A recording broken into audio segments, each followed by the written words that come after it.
In every city, there are dark secrets, but in Baltimore, there lived a man whose secret was so terrifying it still haunts America today.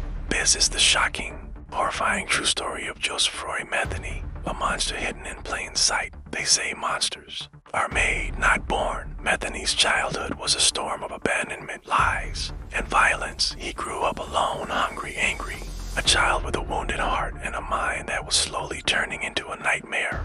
His early years were a constant struggle, a battle against a world that seemed to have no place for him. This wasn't just neglect, it was the slow, deliberate forging of a predator in the fires of a broken home, shaping a boy who would one day see the world not as a place to live, but as a hunting ground. In 1994, something inside Joseph snapped. His girlfriend left him, took their little son, and disappeared. He felt the sting of betrayal one last time, but this time it wasn't sadness that filled him, it was an unquenchable rage. That night, the world watched the birth of a demon. Consumed by fury, he walked into the darkness, not as a heartbroken father, but as a man on a mission.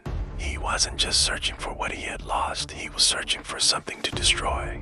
He went searching, not for his girlfriend, but for revenge. He roamed the streets, and that night, two people crossed his path. They had no idea they were walking into the final moments of their lives. The woods behind his home became a graveyard.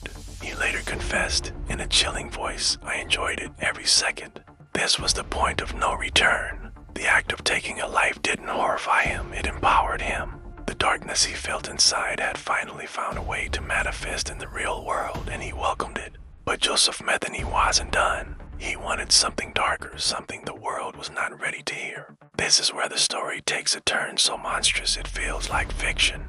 He dismembered his victims, mixed their flesh with pork, and cooked it on a grill at his roadside BBQ stand. And the most disturbing part, people bought it, people ate it, and he smiled as they did. He stood there serving his unknowing customers, watching them consume the evidence of his crimes. This wasn't just murder, it was a grotesque performance, a final act of contempt for humanity itself. He began hunting the weak, the homeless, the forgotten. To him, these people were invisible, and invisibility was perfect for a predator like him. Night after night, he roamed the streets, searching for his next victim. It wasn't about revenge anymore. The thrill of the hunt, the power over life and death, that was his new addiction.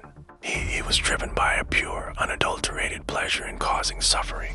Each life he took was another trophy, another secret he held over a world that had no idea what was happening right under its nose. But monsters make mistakes. One night, he went after a woman, but she fought back. She refused to become another one of his secrets, buried in the woods, bleeding, terrified. She escaped into the darkness and found help. Her courage, her will to survive, ended Metheny's reign of horror. That single act of defiance was the small crack that brought his entire world of darkness crashing down.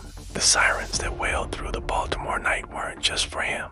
They were a signal that the nightmare was finally over. When police arrested him, he didn't deny anything. He didn't show fear, regret, or shame. Instead, he confessed with a smile. "I killed 10, maybe more," he said. "I like watching the fear in their eyes." Detectives, hardened by years of dealing with the worst of humanity, froze in horror. They weren't just interviewing a killer, they were staring into the face of pure, unadulterated evil. His lack of remorse was perhaps the most frightening thing about him. He was proud of what he'd done. He was sentenced to death, but fate had other plans. On August 5th, 2017, guards found Joseph Metheny lifeless in his cell. No struggle, no pain.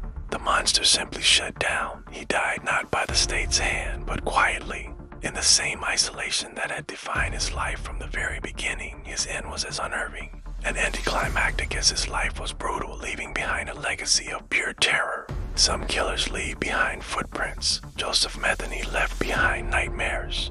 A reminder that evil doesn't always hide in shadows. Sometimes, it serves you a smile and waits for you to take a bite. Thank you for watching History Pulse. If this story left you with chills, make sure to subscribe and hit the notification bell for more dives into the darkest corners of history.